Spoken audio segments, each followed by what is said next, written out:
দেখছিলাম এই মুহূর্তে পুলিশ এবং শিক্ষার্থীরা কিন্তু মুখোমুখি অবস্থান নিয়েছে গুলিস্তান 0 পয়েন্টের সামনে এবং তারা কথা বলছিলেন। সচিবালয়ের সামনে কিন্তু ইতিমধ্যে পদযাত্রাটি চলে এসছে ঢাকা বিশ্ববিদ্যালয় প্রাঙ্গণ থেকে এবং সেটি হাবাগ হয়ে মৎস্য ভবন হয়ে কিন্তু হাইকোর্টের সামনে দিয়ে পুলিশের বাধা অতিক্রম করে কিন্তু ঢাকা বিশ্ববিদ্যালয় দুঃখিত সচিবালয়ের সামনে অতিক্রম করছে। এবং এই মুহূর্তে আমরা দেখছি পুলিশ যে ঊর্ধ্বতন কর্তৃপক্ষ তারা তাদের সঙ্গে কথা বলছেন এবং তারা মুখোমুখি একটি অবস্থানে দাঁড়িয়েছে এবং তাদের সঙ্গে আলোচনা করছেন এবং শিক্ষার্থীরা এই মুহূর্তে বাধা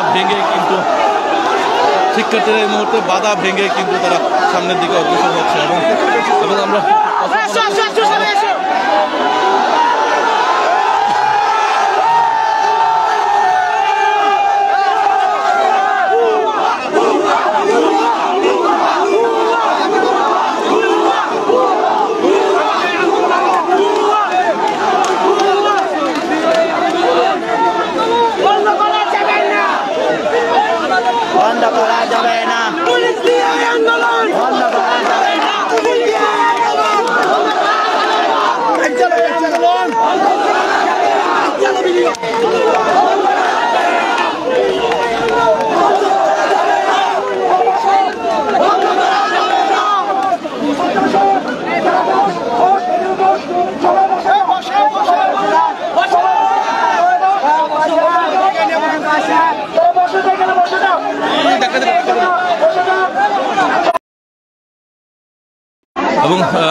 সচিবালয়ের সামনে যে আব্দুল গনি রোডের রাস্তাটি রয়েছে সেখানে কিন্তু শিক্ষার্থীরা পুলিশের বাধা পেয়ে কিন্তু এই মুহূর্তে সেখানে বসে পড়েছেন এবং তারা পুলিশের সঙ্গে কথা বলছেন। আমরা শুনবো তাদের কথাগুলো কি বলছেন তারা।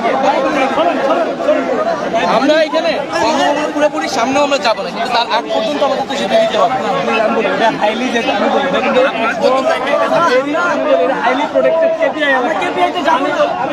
আপনারা 5 জন প্রতিনিধি দেন, আমি এখান থেকে নিয়ে যাচ্ছি, আমি নিজে নিয়ে যাবো। 5 জন প্রতিনিধি দেন, আমরা হচ্ছে এর আগে দাঁড়াই যাবো।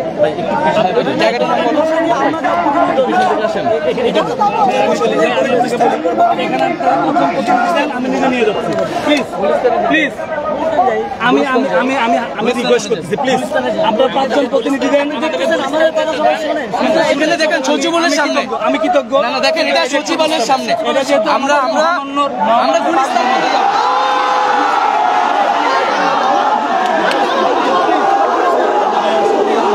আমরা গুলিস্তান বন্ধ চাই, না গুলিস্তানে কিন্তু সমস্যা নাই।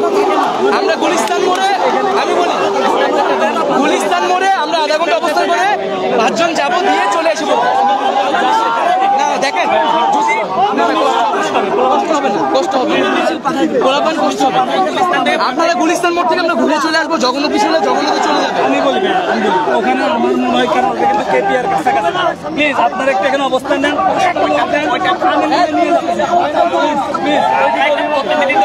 আমরা সবাই যাবো, আমরা গুলিস্তানে সমাবেশ করে ছেড়ে দিব, সবাইকে সবার থেকে ফেলাই দিয়ে তারপর যাবো। এখানে সচিবালয়ের সামনে আমি বলি যদি গুলিস্তান মোড়ে আমরা যেতে পারি, 5 জন প্রতিনিধি আমি নিজে নিয়ে যাচ্ছি, প্লিজ। দেখেন আমরা যদি না থাকি পোলাপাইন চলে যাবে।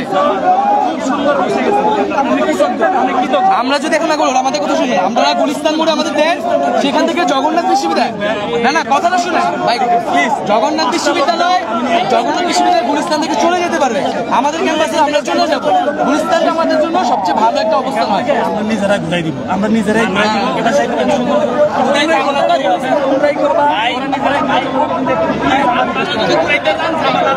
আমি ঘুরাবো না,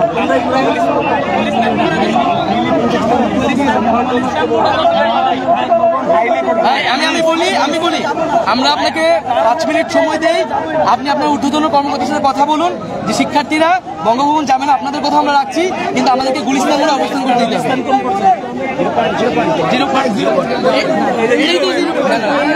রাস্তা তো ঘেরাও করতে হবে ভাই, করছি কি প্লিজ আপনি চলাচল বন্ধ করেন, আপনি বাস লাভ নাই। আমরা ঘুরে দিতে পারবো, আমাদের নিয়ন্ত্রণে আছে, কিন্তু আপনারা যদি না যেতেন আমাদের। দর্শক আমরা দেখছিলাম পুলিশের বাধা অতিক্রম করে শিক্ষার্থীরা কিন্তু এই মুহূর্তে সামনের দিকে অগ্রসর হচ্ছে এবং তাদেরকে অনুরোধ করা হয়েছে বারবার যেন কোনোভাবে তারা সামনের দিকে অগ্রসর না হয়। এবং এই মুহূর্তে আমরা দেখছিলাম মতিঝিল জোনের এডিসি গোলাম রোহানি এবং তিনি কিন্তু এখানে এসে উপস্থিত হয়েছেন এবং তিনি শিক্ষার্থীদের সঙ্গে কথা বলছেন। তার সঙ্গে তার সহকর্মীরা যারা রয়েছেন ঊর্ধ্বতন কর্তৃপক্ষ তারাও এখানে এসেছেন এবং সকলে কিন্তু কথা বলছেন এবং পুলিশের বাধা ভেঙে কিন্তু সামনের দিকে অগ্রসর হচ্ছে এবং তারা তাদের এই কার্যক্রম অব্যাহত রেখেছেন এবং একই সঙ্গে আমরা দেখছিলাম যে তারা কথা বলছিলেন।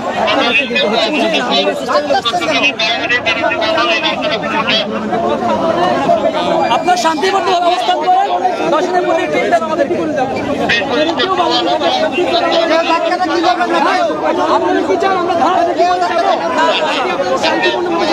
ওখানে যাবেন, বঙ্গভবন যাবেন, আপনারা বঙ্গভবন যাবেন, আমরা তো খুশি। হ্যাঁ, আপনার কি বঙ্গভবন যান? না, আমরা এটা তো গুলিস্তান, এটা তো গুলিস্তান, এটা তো গুলিস্তান। আমরা সামনে যাবো, আমরা সামনে যাবো।